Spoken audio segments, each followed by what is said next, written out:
everyone, and thank you for giving me the opportunity to be part of this panel. I'm super excited for the lovely conversation. So, I am Poonam Jain. By day, I'm a senior director at Church and Dwight. I lead our mergers and acquisitions. Um, I thrive on driving results, enabling the teams to get to successful execution is my passion that makes my day. Outside work, I am I have a beautiful daughter. I'm a proud mom. I have a great supporting relationship with my husband, and that's what makes me be able to balance the demanding work and home effectively.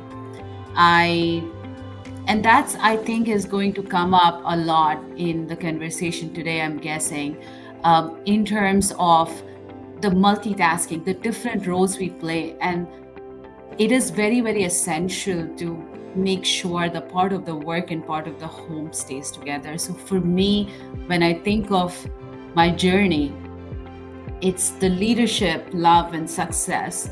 That mix has to stay both at work and home to deliver results when it comes to my day job, but even to keep the bonds in the family and have everybody be happy and successful in what they're doing.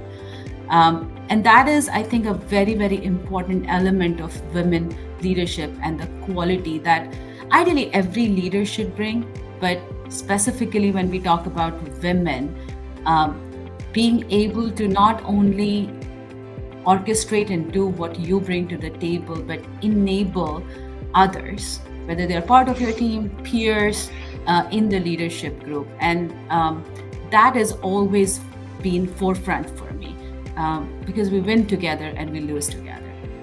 It's great to be here with this distinguished panel of women leaders around the United States. Sounds like we're all domestic here today, but great to meet all of you and the extended virtual audience. I am Mary Ellen Grom. I lead customer service, inside sales, marketing, and sales operations at a company called AFL. Our global headquarters is right here in Greenville, Spartanburg, South Carolina. AFL is a manufacturer of fiber optic and telecommunications products, primarily cable and related accessories and services. So in Genesis, we power the internet. So there's no end in sight to AFL's opportunities in business and industry today. This first question on why is it important to have women in leadership? Diversity of thought, equal opportunity, building role models, bringing different leadership qualities to the table. Obviously, men and women oftentimes lead, manage, guide, coach in different ways. So I think it's really important to have women in leadership roles, especially for the next generation workforce, to have us as role models. And I also think it simply changes the trajectory for our future workforce, because we are here to build for the future and guide and instill benefits and values in the next generation of leaders. I'll go next. So, hi, I'm Vidya Majumdar, and I work for Assured Partners. It's a top-tier independent brokerage company in the United States, and we have a presence in Europe as well. I head up the IT PMO and the IT Quality Assurance team. I'm the VP of IT Program Management. Why is it important to have women in leadership? I think that's the million-dollar question. We represent 50% of the population, and our leadership needs to reflect society. And I think in a lot of ways, we bring diversity of thought. We bring a nurturing angle to how we work with people. right? So we kind of are more supportive, and while we're all driven by ambition, but at the same time, there is a way of kind of lifting the boat for everybody, right? Rising tide lifts all boats. So that's the reason. I think women work really well together and in a team, and they look for the greater good as well. So I think that's really the essence of bringing women to leadership. My name is again Shripriya Ramanujam, Priya for short, from Intercontinental Hotel Group. So I've been with Intercontinental since 2013. Intercontinental Hotel Group, all of you probably know, is a hospitality company. It was given birth in United States and Americas, but then was later acquired by a British company. So we are headquartered in the UK, and our Americas headquarters is in Atlanta. We have properties more than 60,000 properties around the world, and still growing. And we have about 19 brands. Usually the most I think folks know about is Holiday Inn and Holiday Inn Express. I think it's like a common knowledge of IAG. But actually we have Intercontinental, we have Crown Plaza, even hotels. If you're a person of, very health conscious and you want to go to a place where you get the Pilates classes and so on, even hotel is for you. So we have brands that actually goes for the various preferences and so on. So a lot I can speak about IAG throughout the day. It's a company that I closely hold to heart. Really love working with them, and I grew in IAG. So my journey in leadership happened within IAG. And today I happen to have responsibility for running the entire Unified Command Center. So Mary, when you talk about cables, I was smiling a lot because, infrastructure, man, we can't live without it. Technology is enabled with infrastructure. So I happen to have the opportunity to be running the infrastructure operations for IAG. That's my career journey in short. I started as a developer and moved into various parts of technology services, and then landed here right now, still growing. I'm a mom. I'm a proud mom of two, and interestingly, my second one is also leaving the nest. I'll be an empty nester soon. So a different phase of life over there. That's about me. And then the question, I think, is very interesting, right? I think all of you who spoke before me nailed it pretty well. I think women, that is a part of an empathy to us, isn't it? I mean, normally, even as a leader, or even a leader without a title, you see, women generally have a way of collaborating, getting thorough about whatever they do, whatever role they play. Usually, women take more ownership. I've seen that even in mine is 65% diverse with ethnicity as well as gender. And I've seen that women take a lot of ownership. They want to make sure it is completed, thoroughly done. There is a level of that perfectionism, maybe perfectionism may not be the right word to say, but there is that thoroughness. And also the empathy. So when we are approachable, I've seen that in many women leaders. They are approachable. The team feels more comfortable opening up. We are available for those closed door conversations. So my thing was like, yes. So we have to. There's still a minority. Women are still a minority, especially in the leadership table. So I recently happened to go for an executive briefing at a vendor place. Believe it or not, in a room of 20, I was the only woman. And sometimes it's still like we still are making that equality and equity. If we're making it happen, it still does not happen. It seems to be here and there, but still not there yet, right? So I definitely believe being the role model and paving that way that more women can grow. I think that's absolutely essential to me. Hi. Hi, everyone. Amy Augustine. I'm the Senior Director of Network Supply Chain for UScellular. We're the 5th largest wireless carrier in the United States. We serve primarily very rural areas. In my role at UScellular, I have responsibility for the whole entire network supply chain. So everything from procurement and strategic sourcing to planning and forecasting to warehousing and logistics and inventory operations for anything that goes into building and maintaining our wireless infrastructure. So if you think of the macro towers, the small cells, all that fun stuff, my team and I get to work on every day.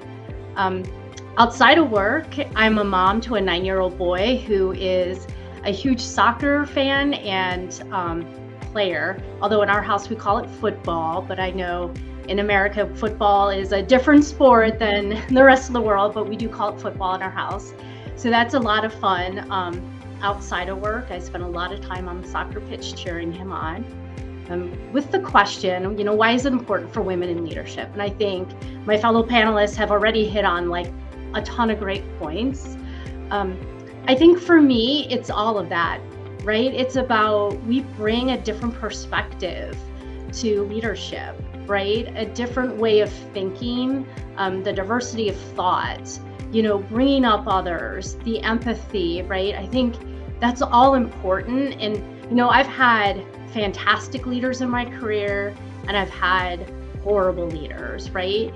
And when I think back to some of the really fantastic leaders that I've had and who have led me and have kind of shaped me is that empathy, right? The innovative thinking, letting me be me, right? So I think women, we let our teams be themselves, right? They can show up authentically and be themselves and share and really drive, the team forward. And I think that's a huge thing for putting women in leadership is we kind of foster that environment, right? We foster that way that people can feel free to be themselves and bring that thinking to the table. And so that'd probably be like the one piece I would add on to my fellow panelists here, and is that fostering that environment for free thinking.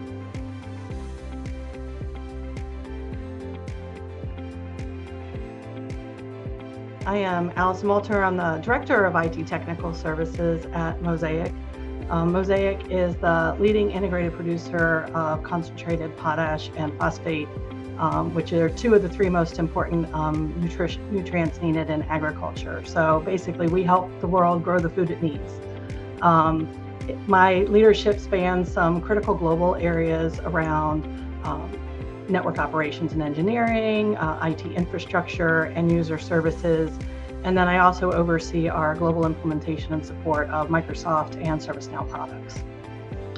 Beyond my professional endeavors, I also, Amy, have a son who is an avid soccer/football player, depending on which way you go. And I am also frequently at the soccer field or in the backyard playing soccer. I'm also an avid reader and lifelong student. I think we're never too old to continue learning, and there's always a new lesson, or in these days with technology, new ways of doing things to learn. As I think about how do we really influence that tech sector and making sure we're really helping to bridge the gap, I think Priya talked on it a little bit, right? We've got to embrace that mentorship, but I think it's got to start before then, right? Really going back and promoting STEM at an earlier education level, getting women excited, girls excited about learning about all of technology, right, through the STEM program.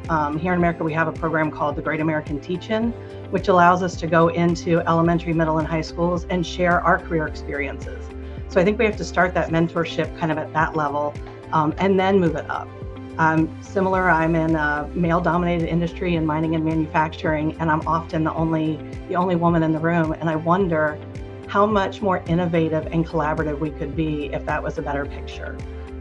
So I think it starts with that STEM, and then really looking at how do we promote women in getting the education they need to support those programs, and then finding that kind of inner circle once we take the step out of college and into our career paths, and finding it doesn't have to be similar women in the same field, but just strong women who are in leadership roles that can help be our counsel and our voice and challenge us to be more inclusive and bring other women up. Very well said, Allyson. And, I just want to pitch in a little bit on this. And here at Church and Dwight, actually, let me stop. Let me just at least say what Church and Dwight is. Being here for 13 years, I think of like everyone knows us, which is usually not the case because so we are a consumer product goods company. In various sectors, we do have a specialty division and a consumer domestic division. So, Allyson, when you were talking about soda ash, it just reminded me of a conversation we had this week because of our specialty product division, which is into animal productivity. But a lot of household brands that people know us with, we are Arm & Hammer, we are OxyClean, we are vitamins with Vitafusion and so on. So, and in my role, working on mergers and acquisition, part of my role, I do get that opportunity to see the small and bigger organizations outside Church and Dwight as well. And one thing that I always question, even this panel, as we started with saying, what's the role of women in leadership? And I have always struggled with saying, why is it even a question right now? 50% of the population is women. So why is it not a given? Why are we even asking a question if we belong? And that's where I think tech comes in, because we can't improve what we can't measure. And tech thrives on metrics and KPIs, and we do it for so many different things. So why not for this? And that way we can make it consistent effort and not a one-time effect of we need to promote diversity, we need to bring equity, and that's why we have empowerment for women or more opportunities for women. It has to be a consistent exercise. It has to be measured and it has to be reflected back upon at every walk of life. Like just 6 of us, we are all having that experience on a pretty much daily, weekly basis where you are the only women in the room, and it's 2024. So I just feel like tech can play a very strong role and be a guide and for a lot of functions, a lot of other industries, to really pave the path of making it a habit, making it more natural versus a scorecard or a report. And really well said, Poonam. I think whether it's tech, I know the question is around tech, but it is more than tech, right? How do we, you talked about, Allyson, you talked about having women kind of be in the STEM classes, encouraging them to kind of take up STEM. But there was a study that essentially showed that by 5th grade, girls don't want to, or kind of there's a drop off in interest in terms of math and science, and there is a lot of, and I don't know why that is, right? Like, so sometimes it's social conditioning. What can we do as women, both at home and in our workplaces, to kind of encourage that growth, right? You talked about the Great America Read-In. How do we kind of commit to going out to our communities and as leaders in our space, really show that women can be what they want to be, use our offices to really promote the growth of women, not just in the tech sector, but just in general, right? I think that would be phenomenal. And also just shine the light on the women who are doing the hard work, right? Sometimes we, within our organizations, find the women, champion their cause, talk about how they are succeeding, because women when we get into that space, right, we are just trying to get the job done well, and we don't spend the time to really kind of promote ourselves, right? So you look for champions, look for those champions within the organization, whether it's male, female. Some of my best allies have also been men. So just kind of bringing that together and promoting that through. And if you see someone doing a really good job, shine that light, because you need to kind of promote the work that we work on, right? Sometimes it's not seen as strategic, but they are doing the work so that those of us in strategy can really focus on the big picture, right? So kind of shine that light. So I would say that would be my perspective as well. I would say I want to key off of what Allyson first talked about getting young women involved really early in their education. And there are a lot of great organizations out there. I mean, name a couple off the top of my head: Girls Who Code, Boys and Girls Clubs of America, GLAM. There's a bunch of different ones. And so I think for tech, I think it's letting our associates, the folks that work for our companies, go and volunteer. It's sponsoring events with those companies.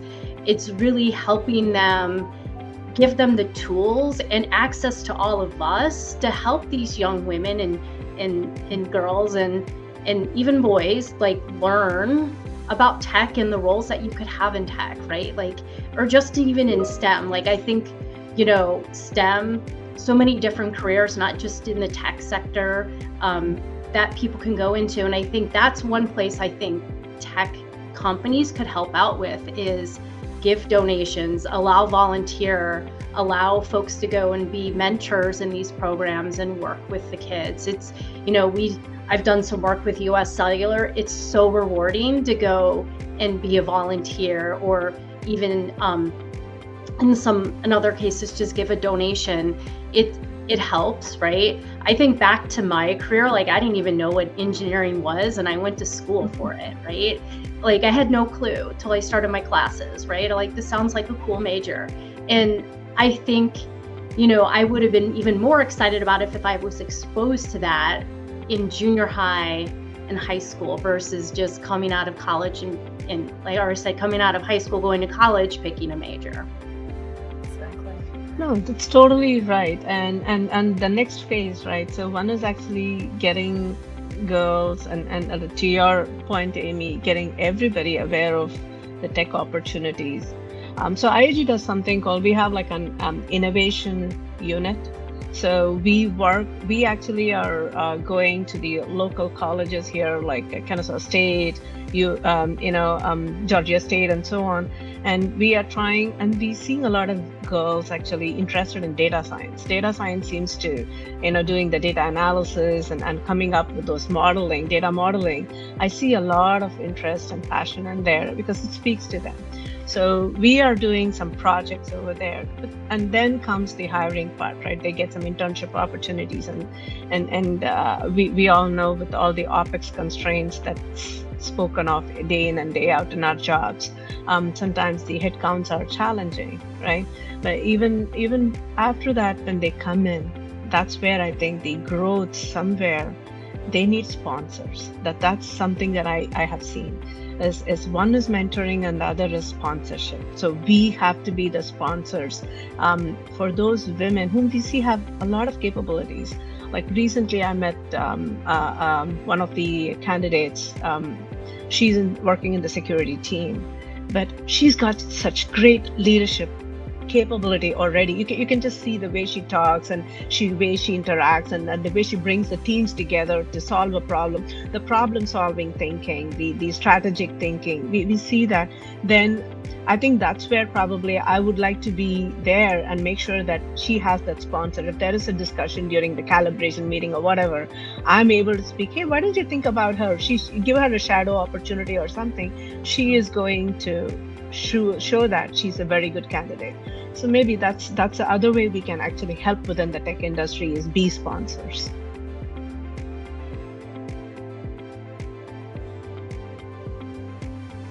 From my perspective, you know what we need to do? We need to include more women from top to bottom.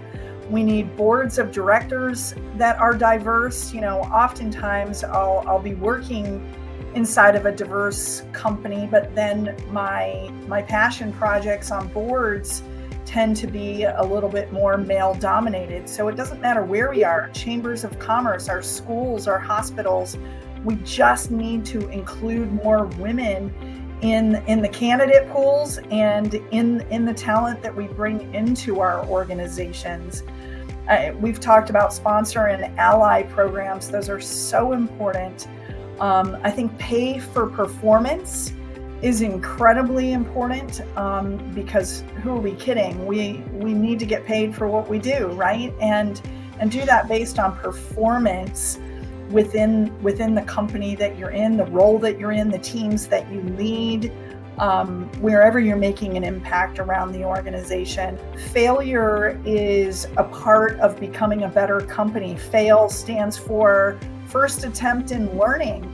And I think women leaders have a more, we embrace failure more, mistakes. We know what to do with that. I think that's the nurturing in us as mothers, is we know that we're going to have to stumble along the way, but it's just a speed bump. We need to learn from it.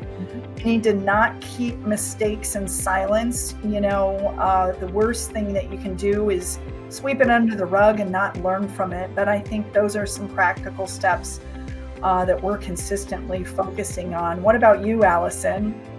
So I think it starts, right? Our companies, I agree, they have to have that kind of aspirational statement. How are we from a leadership going to impact our company, right? So, Mosaic put out a statement, it was called Diversity 30-30-30. We want to see women making up 30% of our workforce. We want to see 30% growth in leadership diversity, and we want to see 30% of our community investment focused on diversity inclusion efforts. And that's a good start, right? It sets the tone for the cultural changes, but it's got to permeate down. So I think you're right. It comes to what are we doing to encourage women to really connect within the organization? How are we holding ourselves accountable for really celebrating those achievements of women as we're moving forward? And then what are we doing to actively promote, right? I think, Priya, you touched on a little bit, or Vidya, I apologize, I'm not sure which one, when you guys talked about making sure that as we see talent in the pool, we're promoting those candidates up. But what are we doing to really raise each other up to that bar, right? Am I holding my allies accountable to that diversity initiative? Am I holding myself accountable and my leadership team accountable to that? Those aspirational statements are good to start, but if there's no action behind it, then it's just an aspirational statement and we're not going to have the impact we need. So I think it's really important we get hands in and really hands on to making that impact and having that change. What about you, Amy? What do you think? So I agree. We have a huge DE&I effort at UScellular. We have multiple associate resource groups, specifically one focused on women, right? And I think it really is about, you can't just, make a statement. You gotta, walk the talk, right? Like you have to show the world that you mean it. And going back to what you said, Mary Ellen, about like having your boards being diverse, your executive team being diverse, like where are the women, right? And I think the things tie together. You can't make a statement and then you look at the leadership team and there's no diversity, right? Or you look at the board of directors and there's no diversity. So I think it's really important for companies to think about that. And especially when you think about women, right, is making sure that going back to when you're hiring, you're getting a diverse candidate pool, right? So, I mean, I think about when a couple years ago I was hiring as summer intern and I was not getting a diverse candidate pool. I went back to my talent acquisition. I said, I need more resumes. I'm like, I need folks that from our different walks of life that aren't the same, because right now I feel like I'm interviewing the same person over and over. And so it's okay to push back, especially, as women, we should. We know what we've done. We've all worked very hard to get to our roles. So we got to make sure that we're making that available for those who are coming up behind us. So. And I think this is, walking the talk is such an important part for any organization. I know at Assured Partners, we have something called ERG groups, or employee resource groups. We have a women's coalition group, ERG group.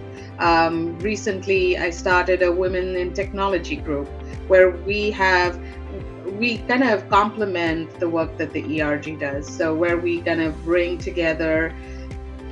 Women don't tend to speak up in many walks of life. They are more reticent. They hold back the questions. This is more about getting them to pull up that chair to that table, ask those questions, give them a safe space to learn. We bring in for example, we bring in our cybersecurity leader to come talk about what is cybersecurity all about? It's all the rage. We brought in our data lake or data engineering team to come in and talk about how have we set up the data and architecture around the data engineering, give them opportunities for learning that really kind of promotes. You're doing it two ways, right? Not just talking about including them at the leadership level, but you're also promoting the cast and crew from underneath to kind of really be the people that you shine the light on. Then it becomes a no-brainer. So kind of work at it top down, bottom up. Yeah, and Vidya, we have something similar at Church and Dwight, the concept of ERGs. We have women ERG, and it is a great way to promote allyship, promote the role model and the mentor and the sponsor, because a lot of times, even from that factor of who do I go to becomes the first hurdle for anybody aspiring to get wherever they want to get in their career, right? Not everybody wants to get to the boardroom, but that enabling them to just get to their most biggest potential that they can get to is really important. And I love how some of you touched upon the fact of it's every day and every place and every moment that we get. Some of you were talking about getting trainings, getting those speakers in front of them to see the art of possible, or just being an ally and making sure that they have a voice. And I think for me, the biggest factor that has been, I mean, we have diversity goals, we have targets, we have some policies and recruitment and so on, which are great, huge steps from corporation perspective. But it comes down to every day. It comes down to the practice of, like Amy talked about, push back and say, I don't think I have enough diverse slate to choose from. Or this team, this group cohort that we are forming, it's not only about, hey, I'm focused when I'm recruiting. This special project cohort I'm forming to get something done in 6 weeks. Okay, let's make sure there is good representation, definitely based on merit, but a good representation. We are not just going down one way and then questioning and making it a second thought of how to empower women. I think that would go a long way for all of us to take that accountability and practice it on a daily basis.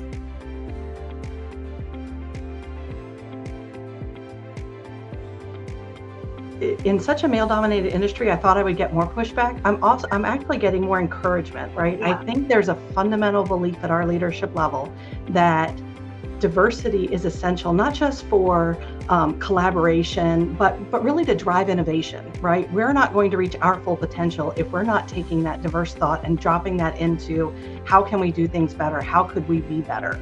And so I've been very pleasantly surprised across the organization with how much support I'm getting for the initiatives, that it's not, I think when D&I first came out, there was, is this going to be another buzzword or is this going to be a practice we're truly going to implement? And I've been pleased to see kind of across the industry, it actually being something it was raising awareness to a concern and an issue that was holding a lot of companies back.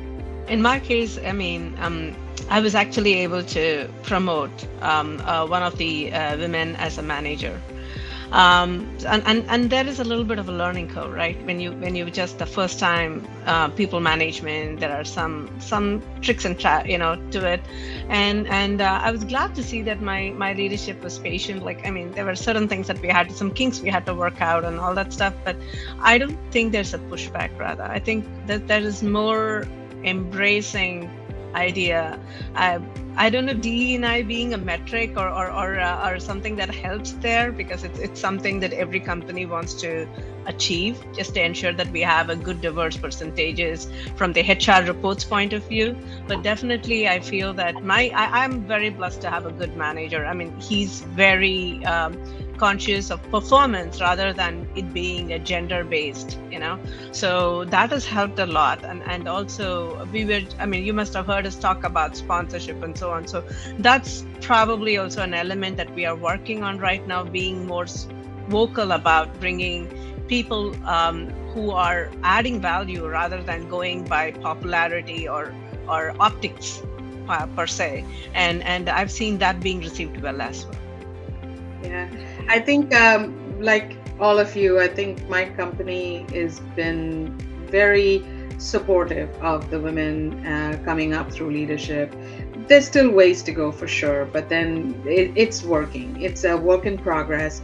However, I do think that if we look around us outside our companies, when we think about there seems to be an emerging backlash around DE&I as an organ in society, and so how do we as women, not just for women, but all the various cohorts and silos that we find ourselves overlapping, how do we kind of make sure that what is within our sphere of influence, that we continue to promote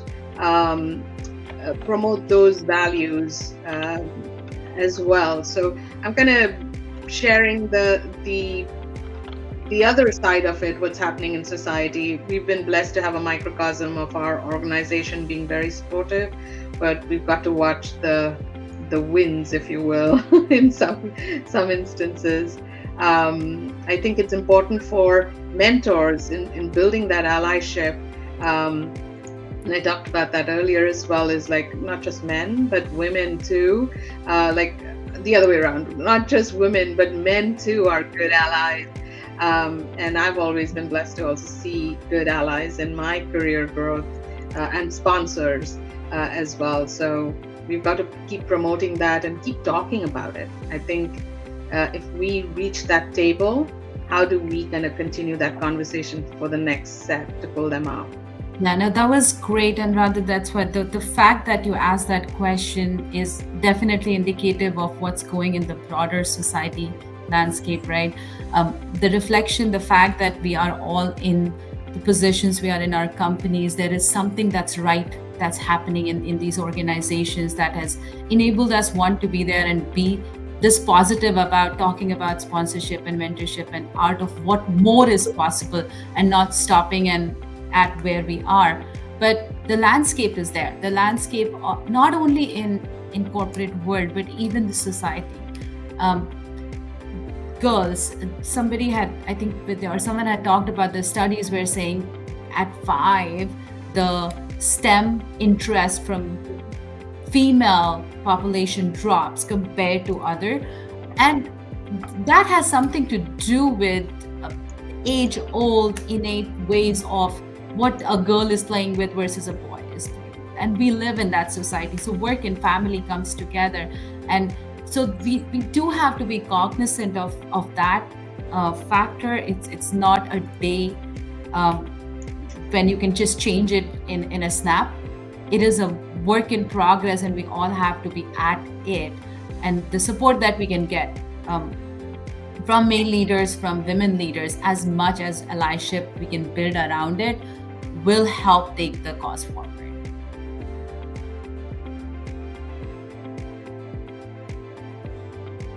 I think it's and mentoring is not just you've got one mentor and that's it. There's nobody kind of giving you a quota, right?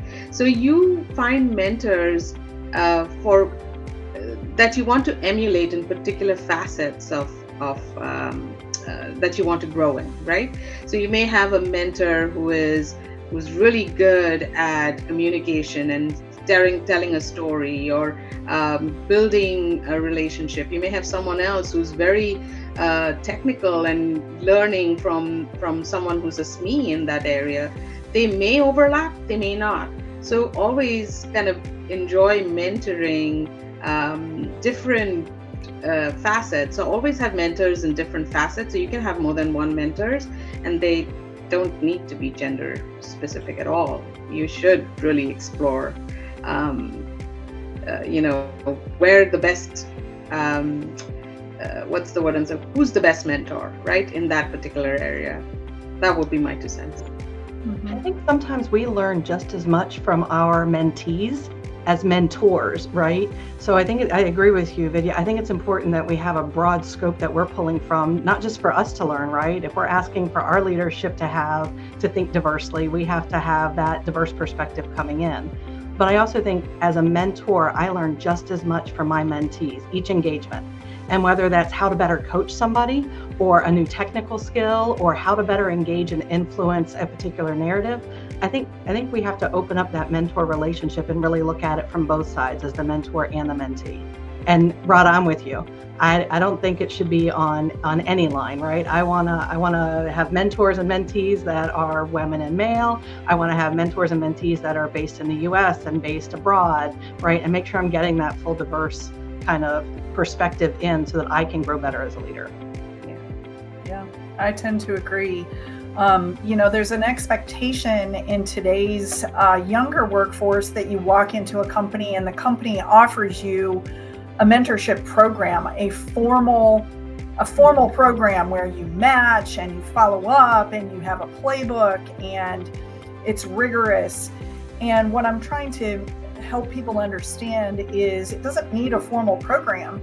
People are people, and we work with each other, or you step outside of your industry, you go into your community, your chambers of commerce or associations where people are willing to inspire and make the investment to pour into people, whatever stage they are in their career. You can create that mentorship on your own. Don't think just because a company that you're a part of doesn't offer that you can't step up and really do that yourself, because there are so many people who are willing to take the time and make the effort to grow people, because we understand that people are coming after us. It's not just about us. And I agree wholeheartedly that a mentor gets as much out of that relationship as the mentee.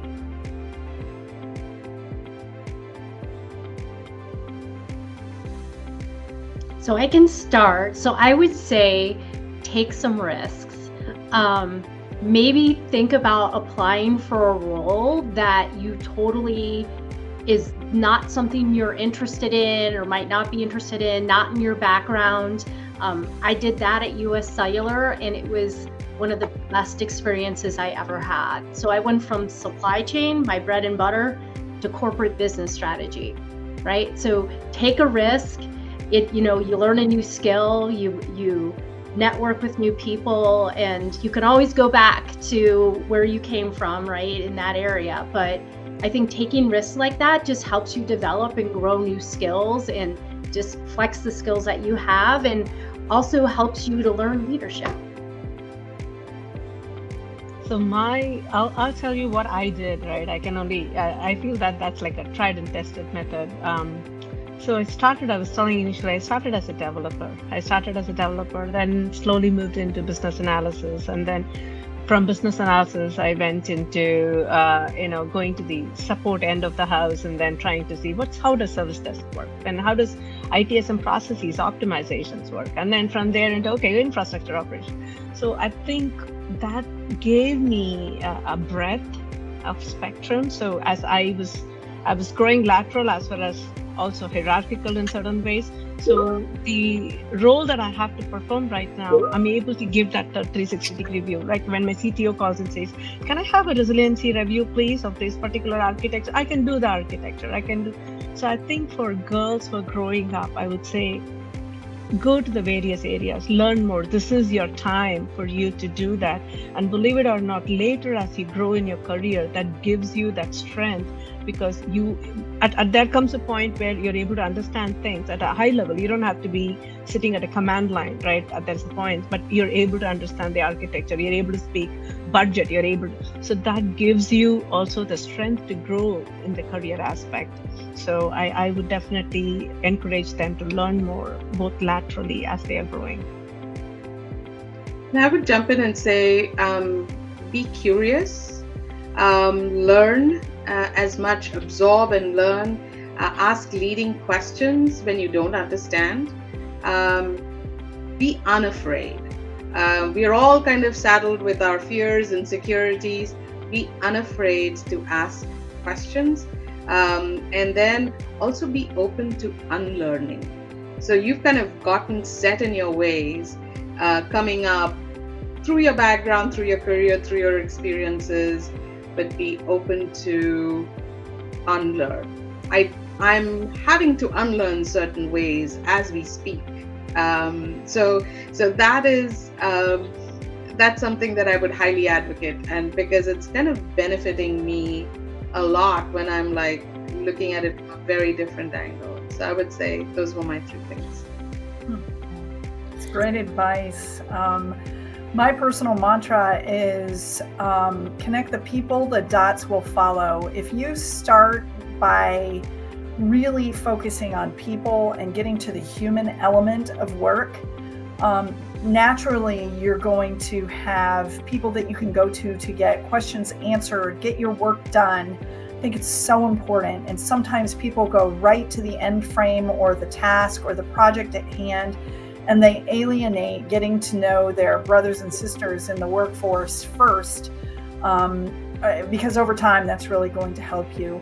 I think it's also really important, speaks a little bit, Vidya, to what you said, building self-confidence, understanding that you have a voice, you have something to contribute that is valuable, and you can make a difference. And also relying on the strengthening of your emotional intelligence.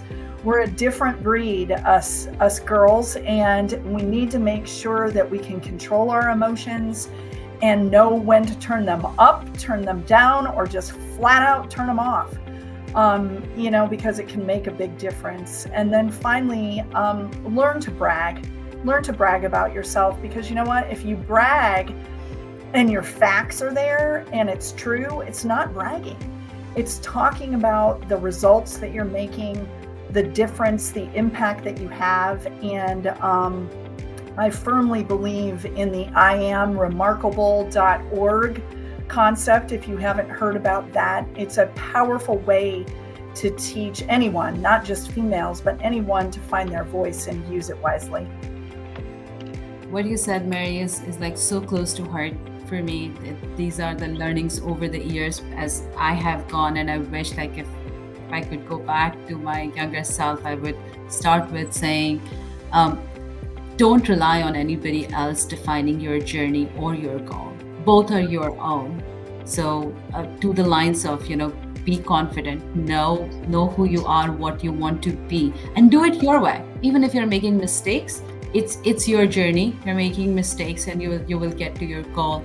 And being confident and knowing what you want to do is one element, and the other thing which number of people touched upon right now is just have your tribe, have a support system to go with you, people who can advocate for you, people who understand you. Even if they're not part of the same organization, same walk of life, it goes a long way when you have that human connection that grounds you back when there's a mistake, when there are things don't go your way, as well as helps you shine when you have had a big achievement. You need it in both ways. So that's the biggest element for me in terms of when you're starting your career. It doesn't matter which walk of life, how you go. You can carve your own path. And if you start with that belief and not try to give anybody the right to judge you or put you into a mold, you've had a great start. Yeah, so I agree with you, Poonam. I think you have to have that personal board of directors, right? You need a group that you respect and admire, right? Because it's got to start there. But somebody or some group of people that's going to help you set high aspirations for yourself. Help challenge your thinking, right? Sometimes we're not always right, and we need that accountability partner to say, hey, you would do better if you would maybe approach it this way. And somebody to really, or a group of people to really encourage you to take bold steps, right? Give you that push, try that new field of study, apply for that job that maybe you don't have all the background in, but that you would have the right skill set for. I really think my biggest piece of advice, though, is be the change you want to see in your organization, right? If you want to see more women in leadership, you have to be the voice for that change. If you want to make an impact on your organization, don't forget that voice, right? I think something that we do as women very well is we can sit back and let others speak and kind of hold our thoughts sometimes when we really do need to be more advocates for ourselves. So be the example you would want the next generation to have, right? So what do you think the next generation is going to look for in you, and try and be that example for them?